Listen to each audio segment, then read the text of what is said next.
বীরভূম জেলা প্রাথমিক বিদ্যালয় বার্ষিক ক্রীড়া প্রতিযোগিতায় অংশ নিয়ে প্রাথমিক বিদ্যালয়গুলির একাংশকে ইংরেজি মাধ্যম করার দাবি জানাচ্ছে অনুব্রত মণ্ডল। সরকারি বিদ্যালয়গুলির প্রতি সাধারণ অভিভাবকদের আগ্রহ কমছে, আর তাই কি অনুব্রত মণ্ডলের টোটকা সরগরম রাজনৈতিক। যেভাবে সরকারি বিদ্যালয়গুলো অনেকগুলো প্রায় বন্ধের মুখে, তার জন্য অনুব্রত এহেন বলছেন বলেই মনে করছে রাজনৈতিক মহল। যদিও বিরোধীদের দাবি শিক্ষা ব্যবস্থায় কার্যত ভেঙে পড়েছে, আর তাই অনুব্রত এই ধরনের কথা বলছে। পলাশ আছে, পলাশকে বলবো, আত্মবসুকে তুমিও বলবে, আমিও বলবো, কিছু কিছু প্রাইমারি স্কুল একবারই ছাত্র নয়, সব টেকনো ইংলিশ মিডিয়ামে ছুটতে লেগেছে। দিকে বলবো কিছু প্রাইমারিকে ইংলিশ মিডিয়াম করে দেওয়ার জন্য।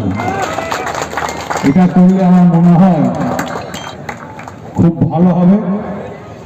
প্রাইমারি স্কুলগুলো একটা জায়গা পাবে, একটা স্থান পাবে।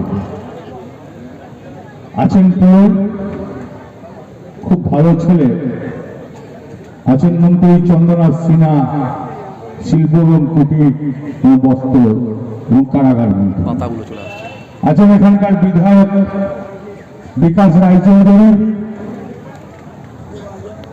আমি ওকে দাদা বলে সম্মানিত করি। আছে লীলাবতী সাঁইতার এমএলএ, আছে সাবের আলী, আছে এখানে গগন, আমরা জানেন রাজ্যের প্রেসিডেন্ট বন্ধু শিক্ষা, আছেন এখানে নারায়ণ হালদার জেলা পরিষদের মেম্বার, আছে এখানে ডিআই সাহেব, সবাই আছেন যারা অধিকারক, আছেন আমার সিউড়ি মিউনিসিপ্যালিটির চেয়ারম্যান এবং অল কাউন্সিলর, আছেন নারায়ণ হালদার, আছেন এখানে সবকিছু সবাই আছেন। এখানকার ব্লক প্রেসিডেন্টরাও আছেন, খড়াসুর থেকেও সবাই এসছেন। সব মানুষকে সাধুবাদ জানায়। তাই বলছি, প্রাইমারির মান যেমন করেই হোক বাড়াতে হবে, ওইটাই মেন হাতে করি।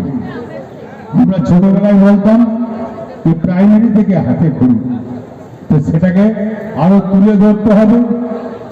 আমি বীরভূম ডিস্ট্রিক্টে মনে করি মন্ত্রী বিকাশ দা সবাইকে নিয়ে, এমএলএদের নিয়ে, সবাইকে নিয়ে ওর মান যেন আরো উঁচু হয়। সেখানে পুরো ন্যায়ও থাকবে, চেয়ারম্যান সবাই মিলে থেকে। পলাশকে বলবো, আমি যা বলার বাক্যকে বলবো, দিদিকেও বলবো, তুমি ওটা মাথায় রেখো। জয় হিন্দ, ধন্যবাদ। দেখুন, মাতৃভাষা মাতৃদুগ্ধের সমান। স্বাভাবিকভাবে এই মাতৃভাষায় পড়াশোনা হোক, ইংরেজিরও শিক্ষার বিস্তার ঘটুক। কিন্তু কেষ্টবাবু জানি না কী কারণে এ ধরনের কথা বলেছেন। বাংলায় শিক্ষা ব্যবস্থা পুরোটাই ডগে উঠেছে, সেই জন্য প্রাইমারি স্কুলে যাচ্ছে না, কারণ নয়। বাংলার শিক্ষকেরা এখন পাটিবাজি করতে ব্যস্ত করাচ্ছে কিছু মাস্টারমশাইকে, আর যারা পড়াতে চাইছে তাদেরকে বিভিন্নভাবে ব্যতিব্যস্ত করে তাদের প্রতি তৃণমূল কংগ্রেস অত্যাচার করছে। সুতরাং শিক্ষা ব্যবস্থাটা আজকে একটা অন্যরকম জায়গায় ফেলে দিয়েছে, রাজনৈতিক ক্যাম্পাসে পরিণত করতে যাচ্ছে। তো শিক্ষাঙ্গন রাজনৈতিক চিন্তাধারার বাইরে একটা সুস্থ পরিবেশ তৈরি হোক, আর সেটা তৃণমূল কংগ্রেসের জমানায় সম্ভব নয়। তৃণমূল কংগ্রেসের বিদায় হবে, তবেই বাংলায় আদর্শ শিক্ষা হবে। যে শিক্ষা ব্যবস্থায় মমতা ব্যানার্জির জীবনী পড়ানো হয়, যে শিক্ষা ব্যবস্থায় তৃণমূলের কীর্তির জয়গান করা হয়, সেই শিক্ষা ব্যবস্থা আদর্শ শিক্ষা ব্যবস্থা হতে পারে না। মমতাবাদী শিক্ষা নাই, শুধু মৌলবাদী শিক্ষা। এই মৌলবাদী শিক্ষা চলবে না। কি ভাবছেন? রামধনুকে যদি রংধনু বলা হয়, তাহলে বাংলা ভাষা কি হবে?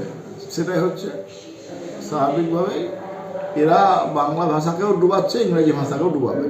সুতরাং এরা ডোবাতে এক্সট্রা পারবে, এদের দ্বারা আর কিছু হবে না। তাই এদেরকে হটাতে হবে, তবে আসল শিক্ষা প্রতিষ্ঠিত হবে।